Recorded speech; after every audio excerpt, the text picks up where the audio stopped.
పరిశుద్ధమైన నామానికి మహిమ కలుగును గాక. కూడి వచ్చిన దేవునికులందరికీ శుభములు ఆశీర్వాదాలు దేవుడు దయచేయను గాక. చూడండి, సంఘ క్షేమాభివృద్ధియే కుటుంబ క్షేమాభివృద్ధియే, ఈ సంఘ క్షేమాభివృద్ధియే పట్టణ అభివృద్ధికి కారణంగా ఉంటాయి. క్షేమాభివృద్ధి అనేది చాలా ప్రాముఖ్యం. దేవుని యొక్క కృపా క్షేమము, తర్వాత దాంట్లో క్షేమాభివృద్ధి అంటేనే సమాధానము, ప్రేమ, ఆశీర్వాదము, అభిషేకము, ఆదరణ, స్వస్థత, విడుదల, అందులో క్షేమాభివృద్ధిలో ఇమిడి ఉన్నాయి. అయితే ఆదిమ సంఘాలు క్షేమాభివృద్ధి చెందినట్టుగా మనం చూడవచ్చు. అపోస్తుల కార్యము 9వ అధ్యాయము 31వ వచనాన్ని మనం చూద్దాం. కావున యూదయ, గలిలయ, సమరయ దేశముల అన్నంతటా సంఘము క్షేమాభివృద్ధి నొందుచు సమాధానము కలిగి ఉన్నది. చప్పట్లు కొట్టి ప్రార్థన. అయితే ఈ సమాధానము కలిగి ఉండడానికి ఎందుకు అని అంటే, వాళ్ళు ఆ సంఘము ఎందుకు క్షేమాభివృద్ధి చెందుతున్నది అని అంటే, మనం గమనిస్తే ప్రేమ ద్వారా వాళ్ళు శరీర సంబంధులు కాదు. మొదటగా శరీర సంబంధమైన జీవితం కాదు. అయితే ఈ శరీర సంబంధమైన శరీర సంబంధుల దాంట్లో ఎప్పుడు ఐకమత్యం ఉండదు. కుటుంబంలో కానీ ఐకమత్యం ఉండదు. తర్వాత సమాజంలో కూడా ఐకమత్యం ఉండదు. ఎందుకు అని అంటే, ఆత్మ ద్వారానే ఐక్యమత్యం ఉంటుంటది, ఆత్మ ద్వారానే పరిశుద్ధత ఉంటుంటది, ఆత్మ ద్వారానే సమాధానం ఉంటుంటది, ఆత్మ ద్వారానే ప్రేమ ఉంటుంటది, ఆత్మ ద్వారానే ఆత్మ దేవుడు ఏం చేస్తాడంటే క్రమంగా నడిపిస్తా అంటాడు, పరిశుద్ధాత్మ దేవుడు. అందుకే వాళ్ళ ఆదిమ సంఘం ఏం చేసిందంటే, వాళ్ళు ఆత్మను పొందుకోవడానికి ఏక మనసు కలిగిళ్ళు, ఎడతెగ స్తుతించిళ్ళు, ఎడతెగ ప్రార్థన చేసిళ్ళు, దేవుడి వాగ్దానం కొరకు కనిపెట్టుకొని ఆ 120 మంది మేడ గదిలో ఉన్నప్పుడు ఏం చేసిందంటే, వారిపైకి దేవుని ఆత్మ దిగి వచ్చేసి, అయితే దేవుని ఆత్మ వాళ్ళు పరిశుద్ధపరచుకున్నారు. వాళ్ళు పరిశుద్ధంగా జీవించిండు, పరిశుద్ధతను పెంపొందించిండు, పరిశుద్ధంగా బ్రతకడం, పరిశుద్ధంగా మాట్లాడడము వాళ్ళు ఏం చేసిందంటే అలవాటు పడి పరిశుద్ధమైన క్రమంలో జీవించారు. అయితే వారికి దేవుని ఆత్మ వచ్చేసింది. అయితే ప్రేమ ద్వారా దేవుని ఆత్మ కలిగితే మొదట జరిగే ప్రక్రియ, ఒక క్రియ ఏంటిదంటే, మొదటిది ఏంటిదంటే ప్రేమ కలుగుతాడు. The love of God. ఎందుకనంటే దేవుడు ప్రేమ స్వరూపి. ప్రేమ యందు నిలిచి ఉన్నవాడు దేవుడు వాని యందు నిలిచి ఉన్నాడు. ప్రేమ లేనివాడు దేవుణ్ణి గ్రహించలేడు, దేవుడితో నడవలేడు. ఎందుకనంటే ప్రేమ అనేది చాలా ప్రాముఖ్యమైనది. అయితే మనం చూడవచ్చు, ఈ ఫలములలో మొదటి ఫలము ఏంటిదంటే ప్రేమ. ప్రేమ గలతీలకు రాసిన పత్రికలో 5వ అధ్యాయంలో ఒక మాట ఉంటుంది. ఎందుకనంటే ఈ 5వ అధ్యాయంలో చూడండి ప్రేమ ద్వారా, 5వ అధ్యాయము చూడండి 22వ వచనమా, అయితే ఆత్మ ఫలము ఏమనగా ప్రేమ. ప్రేమ ప్రేమ. ఎందుకనంటే ప్రేమ అనేది మనిషి లోపల ఏం చేస్తుందంటే భౌతికమైన ప్రేమ కాదు. మోస్ట్ ఎందుకనంటే ఒకరిని ప్రేమించి ఒకరిని ద్వేషించేది అది ప్రేమ కాదు. ఒకరి లోపల ఒకరిని హత్తుకొని ఒకరిని ద్వేషించి, ఒకరిని దూషించి, ఒకరిని శపించి అది చేసేది ప్రేమ కాదు. అయితే దేవుని ప్రేమ ఎందుకనంటే ఆత్మ ద్వారా కుమ్మరించబడతాండది. దేవుని యొక్క ఆత్మ ద్వారా దేవుని ప్రేమ మనుషుల హృదయాల్లో కుమ్మరించబడతాండది. అయితే ఈ ప్రేమ ఈనాడు చాలా మంది జీవితాల్లో చాలా తక్కువ. ఎందుకనంటే ఈ భౌతికంగానే జీవిస్తున్నారు కనుక. ఎందుకనంటే ప్రకృతి సంబంధమైన వ్యక్తికాట, ఆత్మ సంబంధమైన విషయాలట చాలా వెర్రితనంగా ఉన్నాయట. ఈనాడు కూడా సమాజంలో జరిగేది అదే. ఆత్మ సంబంధమైన విషయాలు అర్థం కావు. ఎందుకనంటే శరీర సంబంధులకు ఉన్న ఆలోచన ఏంటంటే ఈ లోకపరమైన కోరికలు ఎక్కువగా, లోకములో భోగాలు, విందులు, వినోదాలు, ఈ లోకపరమైన కార్యాలే అనేకుల జీవితాల్లో ఉన్నాయి. కాబట్టిగా దేవుని ప్రేమను ఎరగడు అతడు. కనుక ఏం చేస్తాడంటే ఆ దేవుని ప్రేమను తృణీకరిస్తా అంటాడు. అందుకే అందుకే ప్రియమైన మనము ఈ కడవరి దినాల్లో ఏం కావాలంటే దేవుని ప్రేమ కావాలని అంటే దేవుని ఆత్మతో నింపబడాలి. దేవుని ఆత్మతో నింపబడాలంటే మనిషి లోపల కోపము కానీ, అహము కానీ, గర్వము కానీ, మత్సరము కానీ, స్వార్థము కానీ, ఈర్ష కానీ, ద్వేషము కానీ, పగలు కానీ, ప్రతీకారాలు కానీ ఏది ఉండకూడదు. అది దేవునికి అయిష్టమైంది. అయితే దేవుని ప్రేమ అనేది చాలా ప్రాముఖ్యమైనది. దేవుని ప్రేమ ఆత్మ ద్వారా కుమ్మరించబడతాండది. ప్రియదే దేవుని బిడ్డలారా, అక్కడ పౌలయ్య గారు మాట్లాడుతూ ఉంటాడు. రోమ సంఘానికి చెప్పినప్పుడు కూడా, తర్వాత కొరింథీ సంఘానికి చెప్పినప్పుడు కూడా చెప్తా ఉంటాడు. ఎందుకనంటే దేవుని ఆత్మ ద్వారానే ప్రేమ హృదయంలో కుమ్మరించబడుతుంది. అయితే దేవుని ప్రేమ ఎందుకనంటే శరీర సంబంధులకు, ఎందుకనంటే ఈ శరీరానుసారంగా జీవించే వాళ్ళకు, శరీరానుసారంగా బ్రతికే వాళ్లకు దేవుని ప్రేమ ఎప్పుడు కూడా అర్థంగా. ఎందుకంటే చూడండి, మనకు మాటలు పెడతాం. మొదటి కొరింథీయులకు రాసిన పత్రిక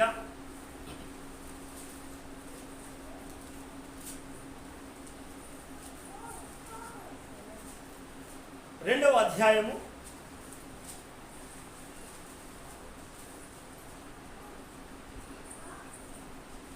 13-14 వచనాలు.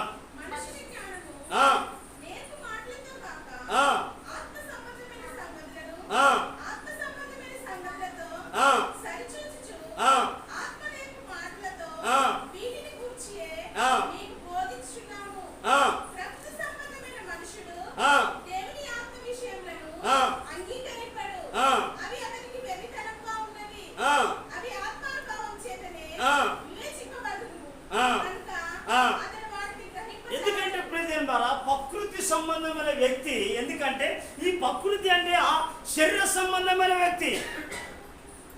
ఎందుకనంటే దేవుని ప్రేమ అనేది చాలా ప్రాముఖ్యమైనది ప్రియదేవ. ఎందుకనంటే దేవుడు ఆ కల్వరి శిలువలో, ఎందుకనంటే ఆ కల్వరి శిలువలో 2000 సంవత్సరాల క్రితమే ద లవ్ ఆఫ్ గాడ్ ఏం చేసిందంటే, ప్రేమ కలిగిన దేవుడు, ఎందుకనంటే మనం అపరాధముల చేతను, పాపముల చేతను సచ్చిన వారమై ఉన్నప్పుడు ఏం చేసిందంటే మనకు ప్రాణం పోసి బ్రతికించిండు ప్రేమ చేత. ద ప్రేమ ఎందుకనంటే ఆ ప్రేమ చేత, ఎందుకనంటే సర్వ మానవాళ్ళని బ్రతికించాడు. నేను ఒక మాట చెప్పాలంటే, నేను ఈ దినం దేవుని ప్రేమ లేకపోతే ఎప్పుడో చచ్చిపోయాను. ఈ డాలి బతకపోతుంది వాస్తవం. దేవుని ప్రేమ చేతనే బ్రతికాను. ఎందుకనంటే దేవుడు, ఎందుకనంటే ఆయన అపరాధముల చేతను, పాపముల చేతను సచ్చిన వారమై ఉన్నప్పుడు ఆయన కల్వరి శిలువలో ప్రాణం పెట్టాడు. ప్రాణం ఎందుకనంటే దేవుడు ప్రేమ అయి ఉన్నాడు. ప్రేమ స్వరూపైన దేవుడు ఆయన. అయితే ఈ ప్రేమ ఎందుకనంటే దేవుని ఆత్మ ద్వారానే ఏమవుతుందంటే మనుషుల పైకి, ఎందుకనంటే విశ్వాసుల పైకి, దేవుని ఆత్మను కనిపెట్టుకున్న వారికి, దేవుని ప్రార్థించే వారికి, పరిశుద్ధంగా జీవించేవారు అడిగినప్పుడు దేవుని ఆత్మను కుమ్మరిస్తాడు. కడవరి దినాల్లో ఏవేలు ప్రవక్త చెప్పిన ప్రకారంగా ఎలాగైతే ఆత్మను కుమ్మరిస్తానన్నాడో అందరిపైన కూడా దేవుని ఆత్మను కుమ్మరిస్తాడు. అందుకే దేవుని ఆత్మ జలముల పైన అల్లాడుతూ ఉన్నది, ఇక్కడ కూడా అల్లాడుతూ ఉన్నది. స్వీకరించే వాళ్ళు తక్కువ. ఎందుకనంటే ఈనాడు ప్రజలకి ఏమున్నదంటే స్వస్థత కావాలి, విడుదల కావాలి, ప్రవచనం కావాలి, తర్వాత వాళ్ళకు ఏం కావాలంటే, వాళ్ళకు కావాల్సింది ఏంటంటే ఏం కావాలి, వాళ్ళకు కావాల్సిన అనుకూలమైన వాక్యాలు కావాలి, ఆశీర్వాదం పలకాలి. ఎప్పటికి కూడా ఆశీర్వాదాలు కలగాలి, దీవెన పలకాలి. ఎందుకంటే నువ్వు ఆత్మను పొందుకుంటే దేవుడు నీపైనే ఆశీర్వాదం కుమ్మరిస్తాడు. ఎందుకు అనంటే ఆత్మ ప్రియుడాన్ని ఆత్మ వర్ధిల్లుచున్న ప్రకారం అన్నిట్లో వర్ధిల్లుతావు, అన్నిట్లో సుఖంగా సౌఖ్యంగా వర్ధిల్లుతావు ఆత్మ ద్వారా. ఎందుకంటే ప్రజల ద్వారా దేవుని యొక్క ఆత్మ, ఎందుకనంటే దేవుని యొక్క ఆత్మ ఏం చేసిందంటే ఆత్మ ద్వారా మనుషులకు కలిగేది మొదటిది ప్రేమ. ఎందుకనంటే ఆ ప్రేమ ద్వారానే దేవుడు ఏం చేసిందంటే ఆయన ప్రభువైన యేసుక్రీస్తు సర్వమానవాళి కొరకు ప్రాణం పెట్టి నిన్ను నన్ను బ్రతికించాడు. చప్పట్లు కొట్టి ప్రభువుని. చూడండి, ఎఫెసీయులకు రాసిన పత్రిక 2వ అధ్యాయం 4-5 వచనాలు చదువుదాం. అయినను చూడండి, అయినను దేవుడు కరుణా సంపన్నుడై ఉండి, చూడండి ఏంటిదమ్మా, మనము మన అపరాధముల చేత చచ్చిన వారమై ఉండినప్పుడు సహితము మన ఎడల చూపిన తన మహా ప్రేమ చేత మనలను క్రీస్తుతో కూడా బ్రతికించాను. కొట్టు, చప్పలు కొట్టు. అయితే నువ్వు బ్రతికించింది ఎందుకు అని అంటే, నువ్వు ప్రభు కొరకు బ్రతకాలే. నువ్వు బ్రతకవలసింది నీ కొరకు కాదు, నువ్వు ప్రభు కొరకు బ్రతకాలే. ఎప్పుడు కూడా ఏమంటావు అంటే, విశ్వాసకున్న నైజం ఏం కావాలంటే దేవుని దగ్గర నుంచి అన్ని అడుక్కోవడమే. అయ్యా నేను నీ కొరకు నేను ఏం చేయాలయ్యా, నీ కొరకు నేను విజ్ఞాపన చేయాలా, నీ కొరకు ప్రార్థన చేయాలా, ఆత్మలను సంపాదించాలా? లేదు ప్రేతంటారా. ఎందుకనంటే మనం ఏం కావాలంటే మన కొరకు కాదు, దేవా నేనున్న నీ కొరకు నేను ఏం చేయాలి? సేవ చేయాలా, సంఘ పరిచర్య చేయాలా, స్వార్థ పరిచర్య చేయాలా, పాటల పరిచర్య చేయాలా, మందిర పరిచర్య చేయాలా, నశించిపోతున్న ఆత్మల కొరకు విజ్ఞాపన చేయాలా? లేకపోతే ఎందుకనంటే సేవ వెళ్ళడానికి వారికి నా ధనాన్ని అయినా నేను ఇవ్వాలా? అది మనం చేయాలి. నీ ధనము, ఈ ధనము నీ దగ్గరనే ఉంటుంది, సేవ జరగాలి.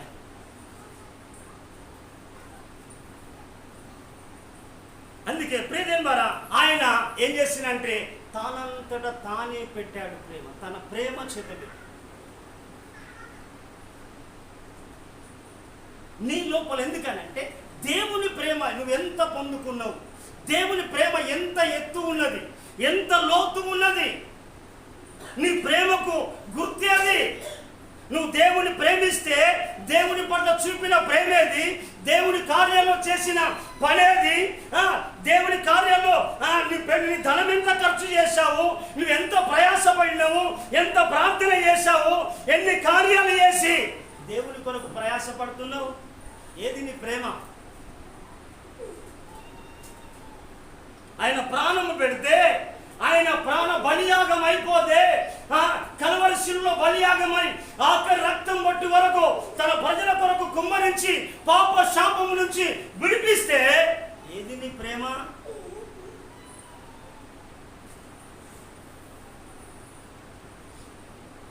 నీ ప్రేమే నన్ను ఆదరించేను, నీ ప్రేమే నన్ను ఆదరించేను, సమయోచితమైన నీ కృపయే నన్ను ఆశీర్వదించెను, నీ కృపయే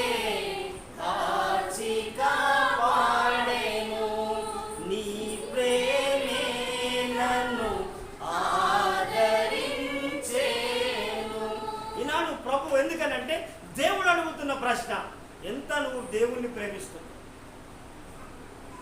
ఎలా ప్రేమిస్తున్నావు, నీ ప్రేమకు రుజువేది, నీ ప్రేమకు ఫలితమేది, నీ ప్రేమ ఎంత ఉన్నది, నీ ప్రేమకు ఏది, నీ ప్రేమకు గుర్తేది? ఆయన ప్రాణం పెట్టాడు, రక్తమంతా కార్చాడు. ప్రియదేవులారా మనం గమనించాలి. ఎందుకనంటే ఎందుకు దేవుణ్ణి ప్రేమిస్తున్నాము అంటే, దేవుని యొక్క ప్రేమ ఎందుకనంటే నీ పట్ల ఆయన అపారమైనది. నువ్వు వదులుకున్నా ఆయన వదులుకోవట్లేదు. నేను అనుకున్నా అయ్యా నా వల్ల కాదు వదులుతా అనుకున్నా, నేను విడిచిపెట్టలేదు దేవుడు.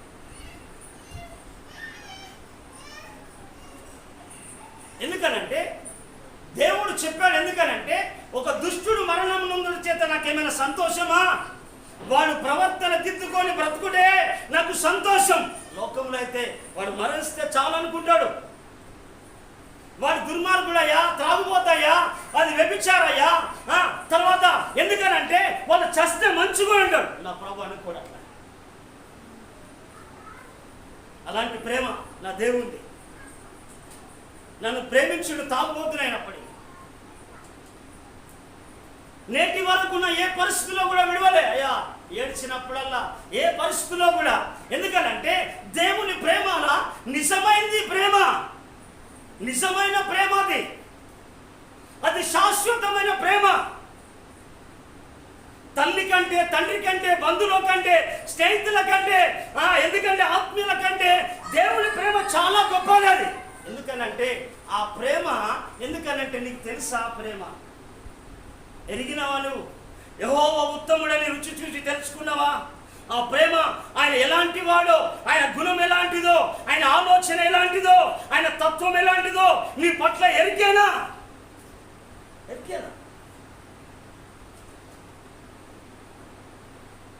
ఆయన నేటి వరకు ఎందుకనంటే పాపమును ఎందుకనంటే ఆస్పదమైన ప్రజలను, హాస్యాస్పదమైన ప్రజలను, శాపాస్పదమైన ప్రజలను ఆశీర్వాదకరంగా మార్చగలిగిన దేవుడు నా దేవుడు. ఎందుకంటే ప్రతి ద్వారా దేవుని ప్రేమ. ఎందుకనంటే నేడు మనం ఏం కావాలంటే ఆ దేవుని ప్రేమ కలిగి జీవించాలి. దేవుని ప్రేమ కలిగి మనం జీవించాలి. ఎందుకనంటే దేవుని లేఖన భాగం చెల్లిస్తామని. ఎందుకు అనంటే కనిపించిన సహోదరుని ప్రేమించని వాడు కనిపించని దేవుని ఎట్లా ప్రేమిస్తాడు?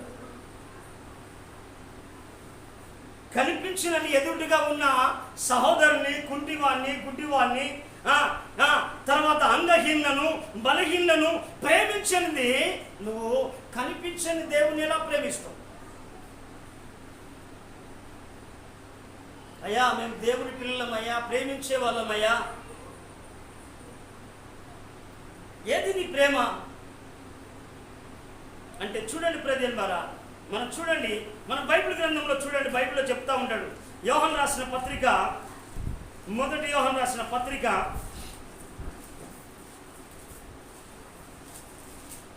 4వ అధ్యాయము ఇక్కడ అంటా ఉంటాడు. ఎందుకనంటే మనం చూడాలి, 4వ అధ్యాయము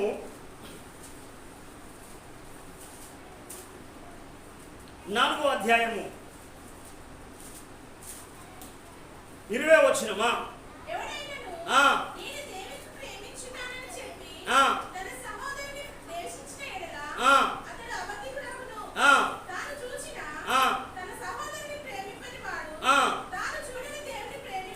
చూడండి ప్రజలారా, ఎందుకనంటే ఇక్కడ మన గనుక చూస్తే నేను దేవుణ్ణి ప్రేమిస్తున్నానని చెప్పి తన సహోదరుని ద్వేషించిన ఎడల. ఎందుకనంటే ఇతని లోపల ద్వేషం ఉన్నది. ఎందుకనంటే ప్రేమ లేదు. పౌలంతటి వాడే ఏమంటాడంటే నేను భాషలతో మాట్లాడితేంది, తర్వాత ఎందుకనంటే ఎంత ధనం ఉంటేది, ప్రేమ లేని వాడినైతే వ్యర్థుడను అంటాడు. నీ ప్రేమ నీ పొరుగు వాని పట్ల చూపించాలి. నిన్ను వల్ల నీ పొరుగు వాడిని ప్రేమించాలి. నీ ప్రేమ ఎందుకనంటే ఇతరులను దారి చూపించేది నీ ప్రేమ. నీ ప్రేమ ఏంటిదంటే అది ఆదరించేది. ఆ ప్రేమ ఏంటిదంటే ఆ బలపరిచేది నీ ప్రేమ. ఎందుకనంటే ఈనాడు ప్రేమ లేదు. ప్రేమ భౌతికంగానే జీవిస్తూ ఉన్నారు కనుక స్వార్థపూరితమైన ప్రేమ.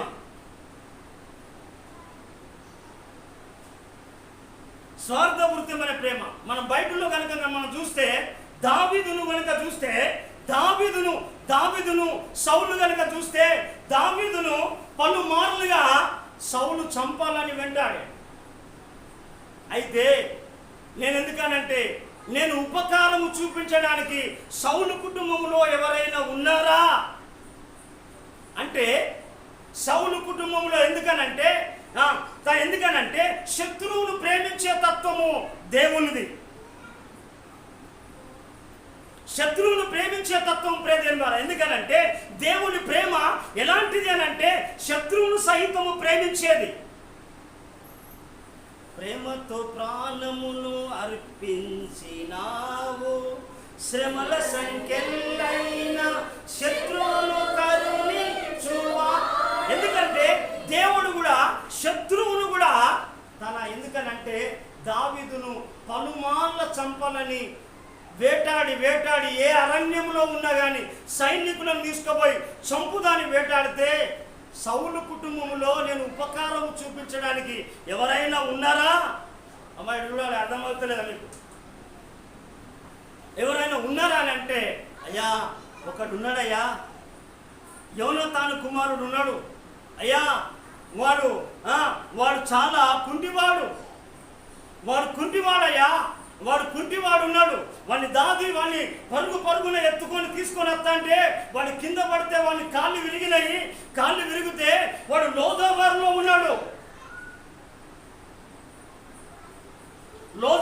ఉన్నాడు, అమ్మబడిన స్థలంలో ఉన్నాడు, కరువులో ఉన్నాడు, ఏమి లేని నిస్సాయ స్థితిలో ఉన్నాడు, కాళ్ళు లేకుండా ఉన్నాడు. అంటే ఆయన ఎక్కడున్నాడు? ముప్పివేసేది అంటే అయ్యా ఆ ముప్పివేసేది తీసుకొస్తా అండి. ఆ ముప్పివేసేది దగ్గరికి రాజు దావీదు వెళుతా ఉండే అయ్యా ఆయనకు ఏమనిపిస్తుంది, నన్ను చంపుతాడా ఏందని ఆయనకు బాధండి లేదని చెప్పేసి. ఎందుకనంటే రాజు బల్ల మీద భోజనం భుజించడానికి ముప్పివేసేదికి అవకాశం వచ్చింది. అంటే అయ్యా సచ్చిన కుక్కనాసు అంటే నేను ఎంతటి వాడనయ్యా నీ దగ్గర తినడానికి అంటే బాధపడతా అంటాడు. ముప్పివేసేది అంటే చూడండి అతను ఎందుకనంటే దేవుని ప్రేమను మనం చూడాలి. దేవుని ప్రేమ ఎందుకంటే ప్రేమ ద్వారా శత్రువు యొక్క కుటుంబంలో శేషించిన వానికి భోజనం పెట్టగలిగింది. అంటే అది నిజమైన ప్రేమ. యేసు ప్రభు చెప్తామంటాడు. ఎందుకనంటే ఇక్కడ చాలా మంది జీవితంలో కూడా ఎందుకనంటే నేను ప్రేమ కలిగి ఉన్నా, నేను ప్రేమ ఉన్నా అంటాడు. ప్రేమ ఉంటే నీ ప్రేమకు గుర్తుంటాడు దేవుని ఎంత ప్రేమిస్తున్నావు. నీ ప్రేమ, నీ నడవడిక, నీ ప్రవర్తన, నీ ఆలోచన, నువ్వు వాక్యము చదివేది, నువ్వు ప్రార్థన చేసేది, ఆరాధన చేసేది ఈజీగా నీకు అర్థమవుతాను ఎంత ప్రేమిస్తున్నావు. అందుకే ఇక్కడ అంటూ ఉంటాడు చూడండి. అయితే ఎందుకనంటే ఏమంటాడంటే నన్ను తన సహోదరుని దేశించిన, ఎందుకంటే కనిపించిన సహోదరుని ప్రేమించిన వాడు కనిపించిన దేవుని ఎలా ప్రేమిస్తాడు? నువ్వు ఇక్కడ ప్రేమను, ఇతని పట్ల ప్రేమను చూపిస్తేనే అతనికి ప్రేమ చూపించగలవు. అందుకే ఇక్కడ ఒక మంచి మాట ఉంటాడ చూడండి ప్రేమ ద్వారా. మనం చూడండి 15వ వచనం చదువుదామా. యేసు దేవుని కుమారుడని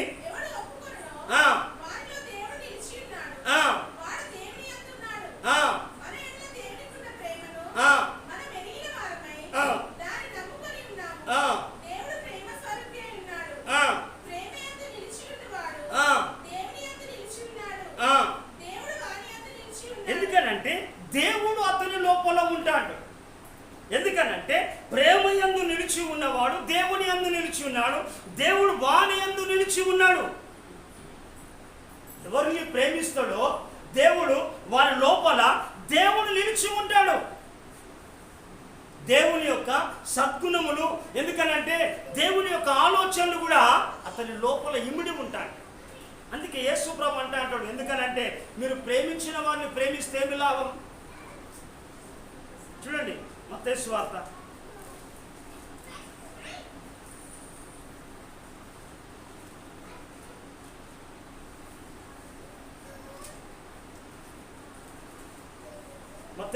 5వ అధ్యాయం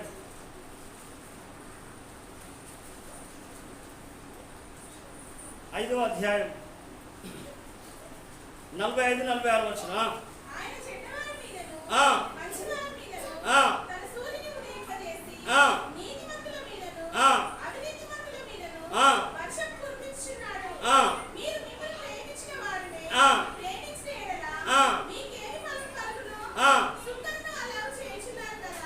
చూడండి ప్రేదేన్ బారా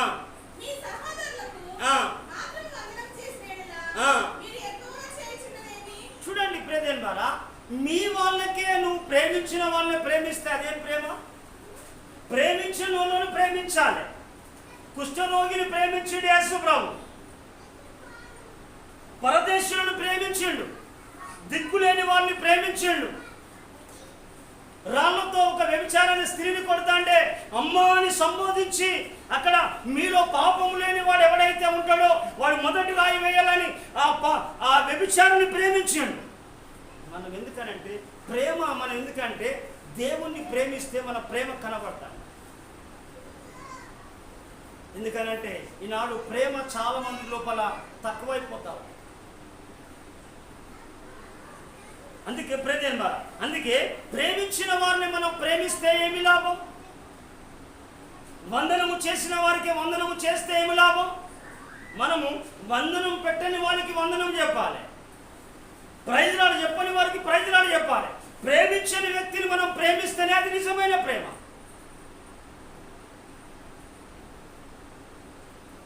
అందుకే ప్రియదేనులారా అందుకే బైబిల్ వాక్యాన్ని మనం గమనించాలి చాలా. ఎందుకనంటే మనం బైబిల్లో చూడవచ్చు. ఎందుకనంటే ఒక స్త్రీ ఏం చేస్తుందంటే ఆయనను విస్తారంగా ప్రేమించను కనుక ఆమె విస్తారమైన పాపాలు క్షమించబడినాయి. ఎంత విస్తారంగా ఆమె ప్రేమిస్తున్నదో ఆమె విస్తారమైన ప్రేమ ఆ విస్తారమైన పాపములు కూడా ఆమె ఏమైపోయినాయంటే క్షమించబడినాయి. అంటే ప్రేమల కోపం ఉండదు, ప్రేమల ద్వేషం ఉండదు, ప్రేమల పగ ఉండదు. ఎందుకనంటే ప్రేమల స్వార్థం ఉండదు, ప్రేమల మత్సరం ఉండదు. ప్రేమ ఏం చేస్తుందంటే అది మచ్చల పడదు, స్వప్రయోజనం కోరదు. ఎందుకనంటే అది అన్నిటిని తాలుకుంటుంది, అన్నిటిని సహిస్తూ ఉంటుంది, అన్నిటిని ఓర్చుకుంటా ఉంటుంది ప్రేమ.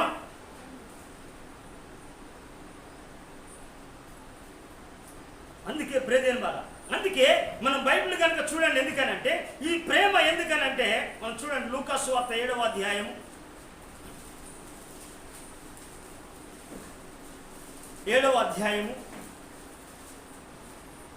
47వ వచనం.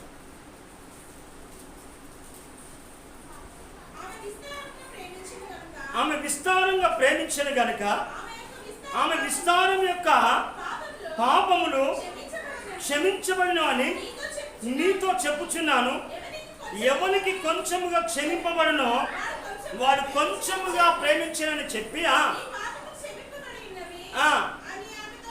ఎందుకనంటే ప్రియదేనులారా ఆమె విస్తారంగా ప్రేమించింది కనుక విస్తారమైన పాపములు క్షమించబడి ఉంది. ఎందుకనంటే ఒక వ్యక్తి మరొక వ్యక్తిని ప్రేమించలేడు. ఎందుకు అనంటే వారి లోపల నిజమైన ప్రేమ లేదు. ఎందుకనంటే ఆ వ్యక్తిని సహించే శక్తి లోపల లేదు. నిజమైన ప్రేమల సహించుకునే శక్తి ఉంటుంది, ఓర్చుకునే శక్తి ఉంటుంది, తగ్గించుకునే శక్తి ఉంటుంది. ఎందుకు అనంటే అది నిజమైనది దేవుని ప్రేమ. ఆ ప్రేమల క్షమాగుణం ఉంటుంది.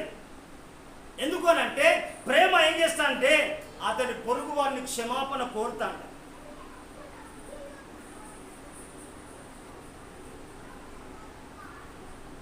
ఈనాడు అనేకుల జీవితాల్లో కనుక చూస్తే ఎందుకనంటే ఏ ప్రేమ కూడా లేకుండా ఎందుకనంటే ప్రకృతి సంబంధంగానే జీవిస్తాము. అందుకే ఆమె విస్తారంగా ప్రేమించింది కనుక ఆమె విస్తారమైన పాపములన్నీ కూడా క్షమించబడి ఉన్నాయి. ఎందుకనంటే మనం కూడా దేవుని పిల్లలంగా మనం ఏం కావాలంటే మనము ఆ ప్రేమ ఏంటిదంటే సమాధాన పడతా అంటది. ఆ ప్రేమ ఏం చేస్తా అంటే క్షమిస్తా అంటది. ఆ ప్రేమ తగ్గించుకుంటా అంటది. ఆ ప్రేమ ఓర్చుకుంటా అంటది. ప్రేమట ఎందుకంటే దోషములన్నిటిని కప్పివేస్తారు. ఈనాడు ఒక చిన్న విషయం తెలిస్తే ఏం చేస్తారంటే దాన్ని అంతా ఫైల్ చేసే వాళ్ళు తయారైపోయారు. హల్లెలూయా. ఎందుకనంటే ఈనాడు ఏదైనా చిన్న విషయం అయ్యో అక్క ప్రేమ కలిగింది కదా అని చెప్పేసి ఏదో మాట ఏదైనా చెప్పితే ఇప్పుడంతా ఏమైపోతుందంటే ప్రపంచమంతా ప్రకటన చేస్తాం. నిజమైన ప్రేమ ఎందుకంటే ప్రేమ ద్వారా అది క్షమిస్తాం. ఆ నిజమైన ప్రేమలో తగ్గిపో ఉంటాడు. నిజమైన ప్రేమలో ఓర్చుకుంటా అంటే నిజమైన ప్రేమలో స్వార్థం ఉండదు. నిజమైన ప్రేమలో మత్సరం ఉండదు. అందుకే మనం బైబిల్ లేఖన భాగాలను కనుక మనం పరీక్షిస్తే గమనిస్తే ప్రియదేవుని ద్వారా మనం చూడవచ్చు. ఎందుకనంటే ఈనాడు మీ పరలోకపు తండ్రి మీ అపరాధములను క్షమించిన ప్రకారం మీరు కూడా ఏం కావాలంట జాలి కలిగి లేక కనికరము కలిగి లేదా ప్రేమ కలిగి ఒకరిని ఒకరు క్షమించుకోండి. మనం కనుక చూస్తా అంటే ఒక్క ఇంట్లోనే ఇద్దరు శత్రువులు ఉంటారు అన్నదమ్ములు. ఎందుకనంటే ఇలాంటిది నిజమైనది ప్రేమ కాదు బ్రదర్ల. అందుకే పౌలు మనం చూడవచ్చు, ఎఫెసు సంఘానికి రాస్తా ఉంటాడు. ఎందుకనంటే అక్కడ ప్రజలు అలాంటి వాళ్ళు కావచ్చు, కానీ మనము దేవుని యొక్క నిజమైన ప్రేమ కలిగి జీవించాలని ప్రభు మాట్లాడుతూ ఉన్నాడు. చూడమ్మా, ఎఫెసులకు రాసిన పత్రిక 4వ అధ్యాయము చివరి వచనం. ఒకని ఎడల ఒకడు దయ కలిగి కరుణా హృదయులై. ఎందుకు అనంటే ఇది దేవుని ప్రేమ, ఇది దేవుని ప్రేమ. అందుకే అంటాడు ఒకని ఎడల ఒకడు దయ కలిగి కరుణా హృదయులై. ఎందుకనంటే కఠినత్వము లేదు. ఎందుకంటే ప్రేమలో కఠినత్వము లేదు, స్వార్థము లేదు, మత్సరము లేదు, ద్వేషము లేదు. అందుకే అన్నాడు ఒకడు తన సహోదరుని ద్వేషించిన ఎడల, తను చూచిన సహోదరుని ప్రేమించిన వాడు చూడని దేవుని ఎలా ప్రేమిస్తాడు? అందుకే మనం గమనించాలి. అక్కడ అంటాడు దయ కలిగి కరుణా హృదయులై. దేవుడు మిమ్మల్ని క్షమించిన ప్రకారము ఒకరిని ఒకరు క్షమించుకోండి. అందుకే పౌలు మాట్లాడుతూ ఉంటాడు కొరింథీ సంఘానికి వచ్చినాక, మీలో అనేకుల్లో కక్షలు ఉన్నాయి అనుకుంటున్నాను, మీ లోపల అనేకమైన భిన్నాభిప్రాయాలు ఉన్నాయి, మీరు ఎక్కువ కూడి వచ్చుట మేలు కాదు కీడు కొరకే అని అంటాడు. ఎందుకు అనంటే వాళ్ళు శరీర సంబంధమైన ప్రేమ కలిగి ఉన్నారు. అంగాన్ని చూసి ప్రేమిస్తూ అంటారు, ధనాన్ని చూసి ప్రేమిస్తూ అంటాడు, తర్వాత ఉద్యోగాన్ని చూసి ప్రేమిస్తూ అంటాడు, తర్వాత లేకుంటే వాళ్ళు మంచి ఫ్యామిలీని చేసి అలా సెట్ అవుదామని ప్రేమిస్తూ అంటారు. అది నిజమైన ప్రేమ కాదు, స్వార్థపూరితంగా. ఎందుకనంటే అది నిజమైన ప్రేమ కాదు. ఎందుకనంటే ఆ భౌతికమైన ప్రేమ ద్వారా ఎన్నో కుటుంబాలు విచ్ఛిన్నమైపోయినాయి, ఎన్నో కుటుంబాలు విచ్ఛిన్నమై, ఎందుకనంటే విచ్ఛిన్నమై మరణానికి దారి తీసి కొన్ని కుటుంబాలు పతనమై వాళ్ళు ఎందుకంటే నిస్సాయ స్థితిలో ఉన్నారు. నేను మొన్న బైబిల్లో నేను ఒక వీడియో క్లిప్ ఎవరో పంపేశాను. ఆమె ఒకటి ఏం చేసిందంటే ఆ అబ్బాయి ఒక అమ్మాయిని ప్రేమించిన తర్వాత ప్రేమించి పెళ్లి చేసుకున్నాడు, ఎక్కువ కులం అని చెప్పేసి ఏం చేసిందంటే 9 నెలల గర్భవతిని చంపేసాడు మామ. 9 నెలల గర్భవతి. అందుకే ప్రదేన్ ద్వారా మనము ఎందుకనంటే దేవుని ప్రేమ, ఎందుకనంటే దేవుని బిడ్డల లోపల క్షమాగుణం ఉండాలి. ఎందుకనంటే ఈ క్షమించుడు తగ్గించుకుంటూ పరలోకపు నిచ్చెనది, పరలోకపు నిచ్చెన. దాంట్లో సమాధానం ఉంటుంది, దాంట్లో ఐక్యమత్యం ఉంటుంది, దాంట్లో ఆదరణ ఉంటుంది. ఎందుకనంటే ఇవి లేనప్పుడు పరలోకానికి మన ప్రయాణం సాగదు.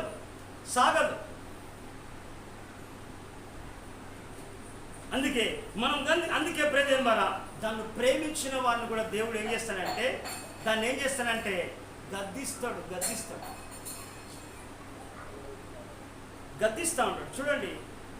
చూడండి ప్రజల ద్వారా సామెతల గ్రంథము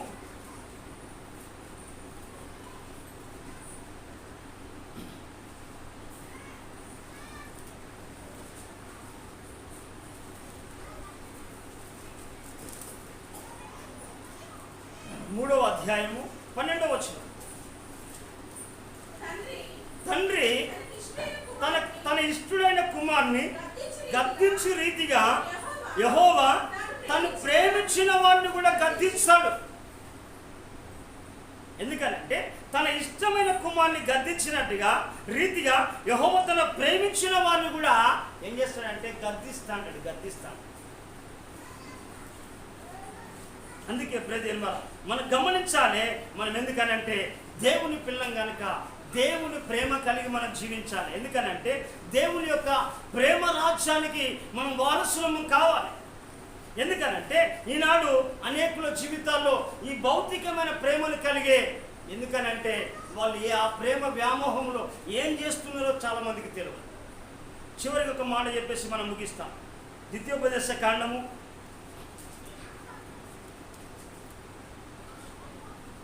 23వ అధ్యాయము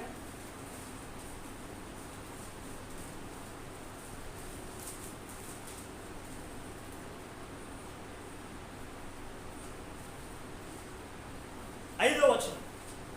అయితే నీ దేవుడైన యెహోవా బిలాము మాట విననొల్లకుండెను. నీ దేవుడైన యెహోవా నిన్ను ప్రేమించెను గనుక నీ దేవుడైన యెహోవా నీ నిమిత్తము ఆ శాపమును ఆశీర్వాదంగా చేసెను. చూడండి, శాపాన్ని ఆశీర్వాదకరంగా మార్చాడు.